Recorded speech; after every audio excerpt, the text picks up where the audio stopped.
Hey guys, it's Steve0228, usually hanging around the body shop over on Camaros.net, and I decided that it's time to put up another video for an update on my 68 Camaro project.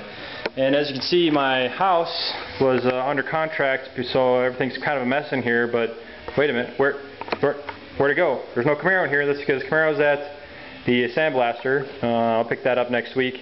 But as you can see, I've been working on the rear end. This is my Ford 9-inch, custom 9-inch rear end I bought off eBay with the brackets for the DSE Quadralink installed. So I want to go over the installation of that real quick. A lot of guys are thinking about buying this for their car, and I can help out maybe going over it. But anyway, here as you can see, the first thing you got to do is find the center line, and that's this side of this rule right here. I got it held in there with some clamps. This isn't exactly it, but it's just there for demonstration purposes. And that's the center line. So everything from the center line of the axle is where the brackets are measured out to. As you can see, the gap here is a lot different than the gap here. That's because the housing has a 1-inch offset to the driver's side. But that's a good thing to know when you put this together. The guy that built my axle for me, I sent my brackets to him, and he slid them over the axle. As you can see, they're 360 degrees around the axle tube, which is good. This has got the Ford, big Ford new style bearings or housing ends on the end there, and it's pretty cool. The directions for the DSE are pretty straightforward. There's not much to it. The first thing, necessary tools, I would suggest is first you're going to need a ruler. And then I was just getting some clamps. That's a good way to set that up. Another thing that really helps out is a bubble level. See a little bubble right there? A little guy? Yeah, okay. And then get some angle finders. Some of these guys, I got these from Harbor Freight. They're pretty good.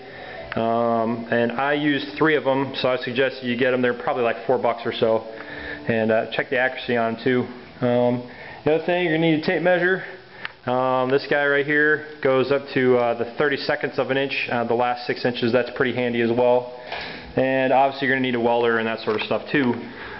Basically those are really the only tools that you need. The other thing, you got to make sure that you install these spacers in here. Every time I had it in here first when I welded this bracket on, and then when I welded this bracket on, I made sure that was installed in there. That way the distance right here doesn't, the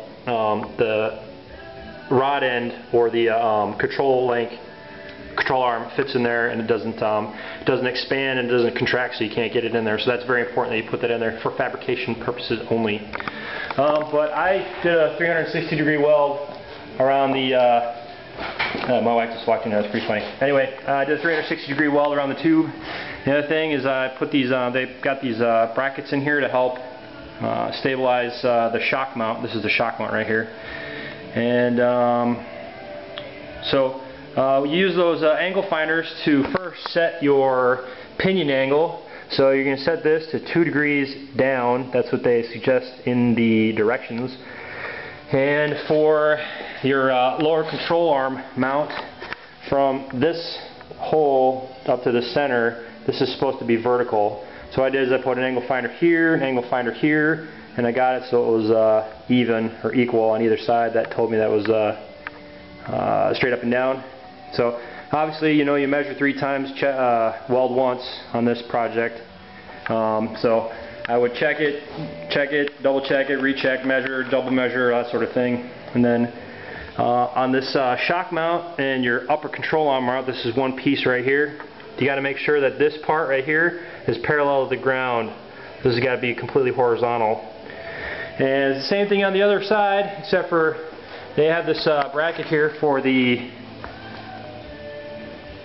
track bar. Ooh, that's still pretty warm. Yeah, I just got done working on it. And it's got the same type of lower control arm mount. You can see right there. See that bolt running through there? That's the. See, I just put that on. And then you have this part right here is actually separate from the lower control arm mount. It actually fits in there really nicely. You weld it up and you make it smooth, and that's where your track bar mounts. So that's basically it.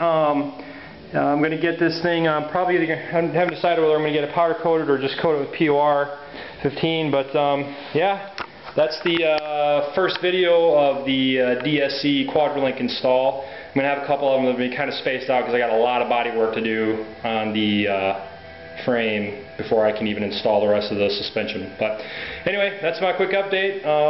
Haven't been around for a while, got a lot of things going on, getting ready to move. Actually, I got to move twice. Got to move to a rental, and then I got to move to another state. So got a lot of stuff going on, but keep checking back, and we'll have updates. I'll have updates coming. Thanks a lot for checking out, guys. We'll see you later.